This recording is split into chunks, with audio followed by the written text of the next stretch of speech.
Hey friends, Wayne over here at the Ram Man. Here's some helpful information.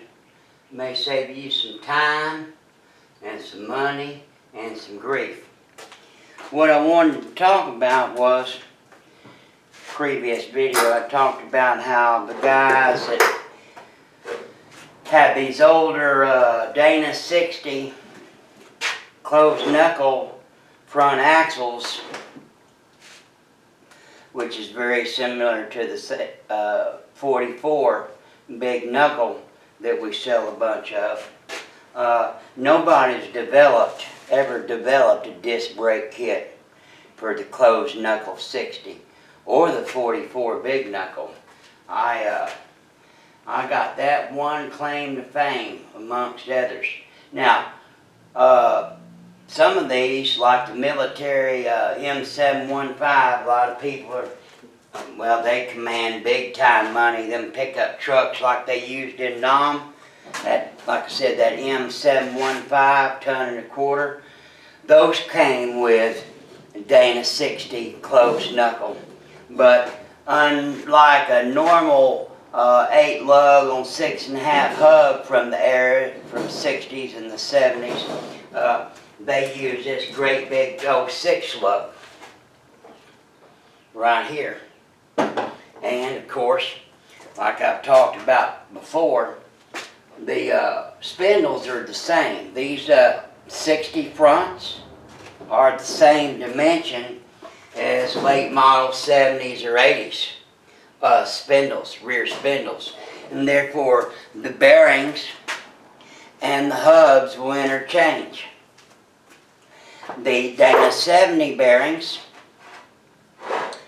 are slightly bigger than the originals. Here's the original inner bearing. There's a Dana 70. When I say late model, I mean 70s up. There's a Dana 70 inner. Here's the outside skinny bearing for this large 6-bolt hub.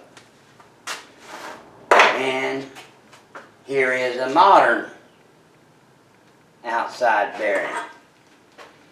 You can see the carrying capacity is greatly increased and the strength. So, if you got one of those M715s and you'd like to put disc brake kit on it at the same time, get rid of that big old nasty hub, which allows you to access to millions of different wheels. There's millions of different wheels for 8 on 6.5. All of the big 3 and international, all of them, they all use those in the 70s and 80s and even 90s. And Mopar still uses them to this day. So we can easily get rid of that big ugly thing where there's only one style of wheels in the whole world. And we can upgrade the hubs, which allows us to upgrade the wheels,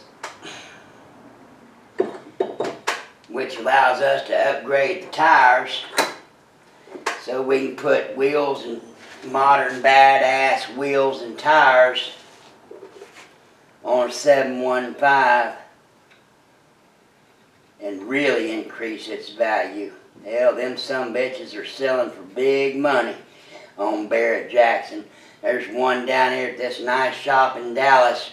Of course, it's all completely redone, got a LS motor in it, and 4L80, and all kinds of modern badass shit, air conditioning and all that. Hell, they want 100 grand for that sumbitch. So, here we go.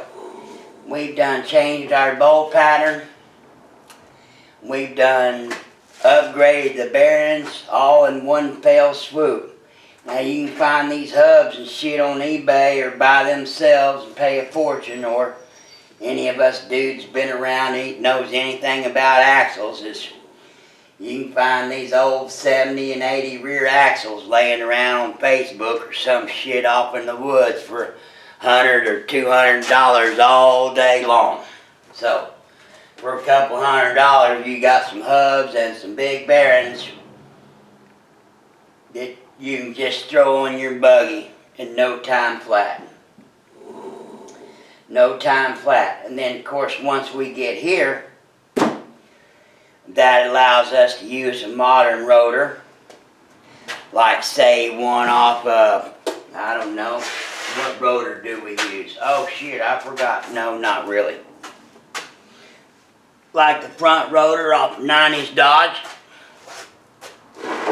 We're talking about a real disc brake kit.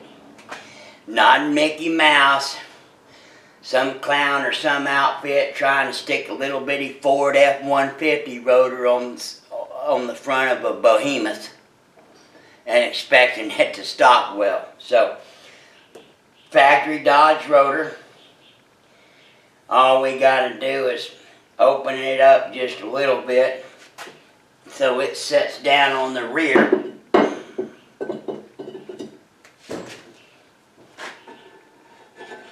Of a modern hub. You with me? So, well, how do I get rotors and stuff? Well, like I said, it's a factory damn rotor. And they're easy to get. You just open it up. Now, we put it on a lathe, but actually, you take a carbide cutter. I think we only take about 50 thousandths off the radius, 100 thousandths total, or less than that.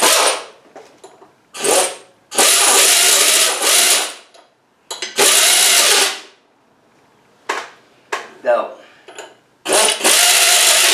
there we go. So, and there she is. So, you got the spindle plate with the correct spacers, and you got our plate, which allows you to mount them big old GM heavy duty calipers right here.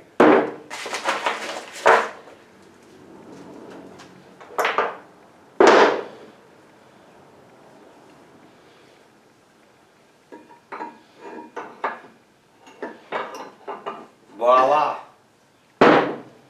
Just as easy as can be. Let me see if I can. Let me see. Since it ain't on the buggy, oftentimes it's easier to do it like that. Inner pad, right? Inner pad slides in right there.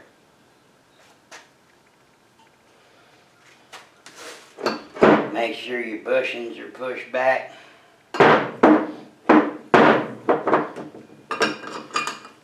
There's the outer pad.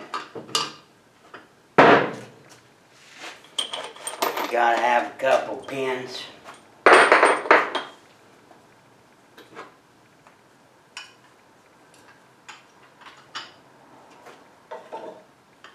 Whoops.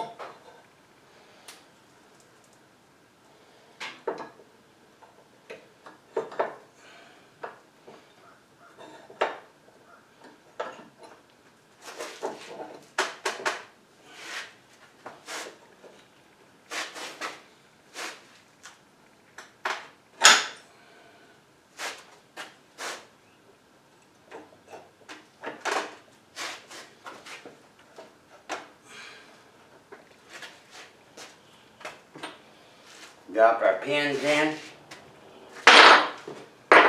and voila, and there she blows. So, that's our disc brake kit, which fits on, bolts right up to the Dana 60 close-up, and then ones on the Ford and the International those 73, 74s and stuff, they came with normal hubs, normal 8-lug hubs. So I want to show you guys real quick how simple the design is. Of course, it took a shitload of measurements to get it all right. So, move that bend thing out of the way. So, once again, we're running a real rotor with a lot of stopping power. And we're running them big old GM calipers with those 3-inch pistons. Some of the largest ever used on a half-inch, half-ton or 3/4 ton buggy. These 3-inch pistons, remember your clamping force, the area of a circle, that's how much force you get. So, if you, what is that? Radius squared times pi. So if you do the math on this 3-inch piston, you come up with slightly over 7 square inches. So what does that tell you? That's why they're so powerful. Everything that comes in, force gets multiplied by 7. So if you got 500 psi coming in from your Hydro Boost or your tandem vacuum booster, if you got 500 coming in, 500 times 7 is 3,500 pounds. You got 3,500 pounds of clamping force on that rotor. That's why I tell people all the time, manual disc brakes just don't work for older buggies or any buggies. They need that power coming in so it gets multiplied. You got the power of math. You only got 100 psi because that's all you can get from your rickety old leg. 100 times 7 is only 700. All you got, 700 at the damn pass. So, there you go. So, here we go. Let me show y'all boys this. Let me get this thing off so you can see it. Show you how simple it is.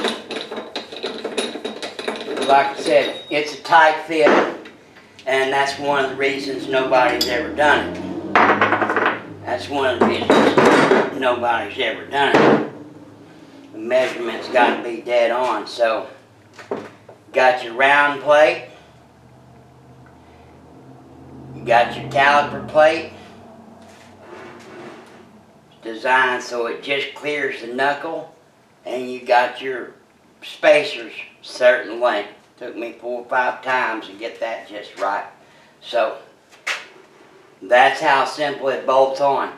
You don't have to put the plate on and then bolt this shit on. This whole thing. This whole thing just bolts on here real quick. I mean, once you get your drums and shit off, once you get your drum assemblies off,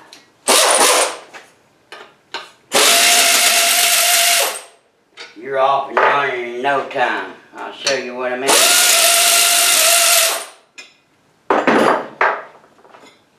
Voila. That's all there is to it. Stick that thing on there.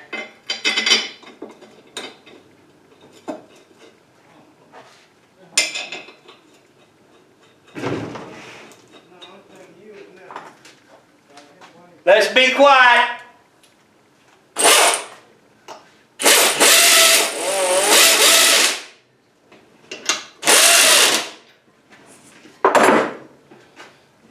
Glide that rotor on.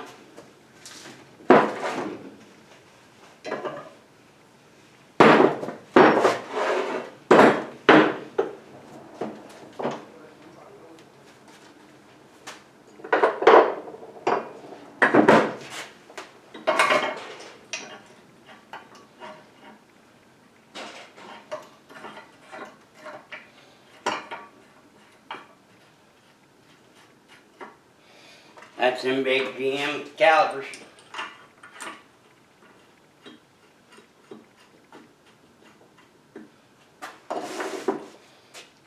That's all there is to it. Even Mickey Mouse could do that. I could do that in 7th or 8th grade with no problem. My old man made damn sure I knew my way around the shop. So there you go. What we've got is we have a disc brake kit. Need to be quiet. We got a disc brake kit. Then a bolt on this closed knuckle Dana 60. And the only one in the world. We also have an extremely similar design that will bolt onto the Dana 70, which they made a whole lot more of them because they made them from 58 to like 73. So we have 44 small knuckle, 44 big knuckle, which we sell a shitload out of those two. We have the Dana 60 closed knuckle, 8 lug or 6 lug, and we have a Dana 70 8 lug. They only came with a modern hub. So there you go. We got the whole gamut wrapped up. God bless you. God bless America. God bless our troops, because I'm a disabled veteran myself. Thank you.